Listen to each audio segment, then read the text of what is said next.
दोस्तों नमस्कार।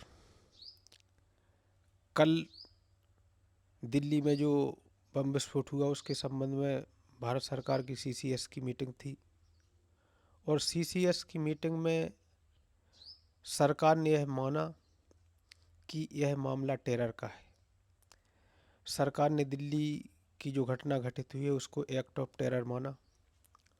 यानी यह बात अब सुनिश्चित हो गई है कि पाकिस्तान की बर्बादी की पटकथा एक बार फिर से लिखी जा चुकी है और पाकिस्तान पर एक बार फिर से जोरदार प्रहार होने वाला है। ऑपरेशन सिंदूर का जो पॉज बटन दबाया गया था वह पॉज किसी भी समय हट सकता है।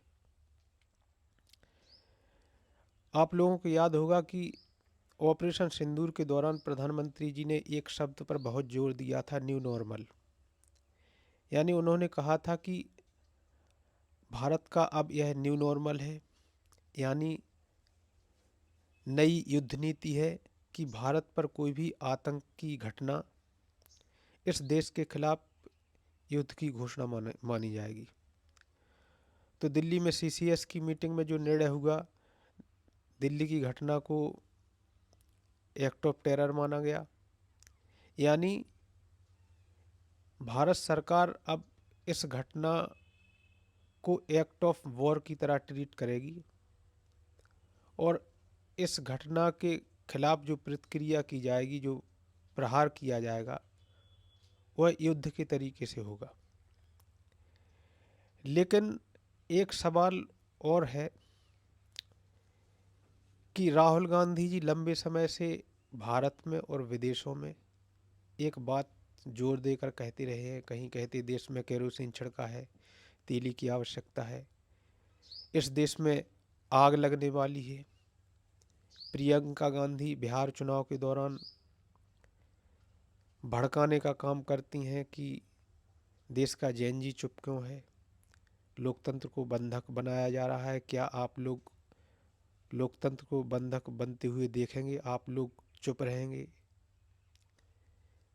मतलब लगातार यह जो विपक्ष के नेता हैं इनके द्वारा देश को भड़काने का काम जारी है। और उसके बाद यह आतंकी घटना, जब प्रधानमंत्री की गाड़ी पंजाब में रोकी गई थी उसके पहले शरद पवार का एक बयान याद करिए। उन्होंने एक बयान दिया था कि प्रधानमंत्री पंजाब की भावनाओं से खिलवाड़ ना करें और पंजाब प्रांत से खिलवाड़ कर हम एक प्रधानमंत्री खो चुके हैं। यानी उनका इशारा था कि वर्तमान प्रधानमंत्री के साथ भी कुछ ऐसी घटना घटित हो सकती है और उसके बाद प्रधानमंत्री की गाड़ी को रोका गया, वह घटना घटित हुई। कहने का तात्पर्य यह है कि यह जो पूर्वानुमान है, यह ब्रह्म ज्ञान है, यह विपक्ष के नेताओं को कहाँ से प्राप्त होता है।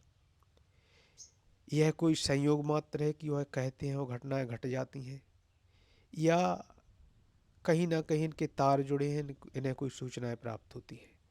मेरे कहने का तात्पर्य यह बिल्कुल भी नहीं है कि यह जो देश में घटनाएं हो रही हैं उसके पीछे राहुल गांधी, प्रियंका गांधी या विपक्ष के अन्य नेता जिम्मेवार हैं। लेकिन इन घटनाओं पर, इन मामलों पर इस एंगल से भी, इस दृष्टिकोण से भी विचार करने की आवश्यकता है। धन्यवाद।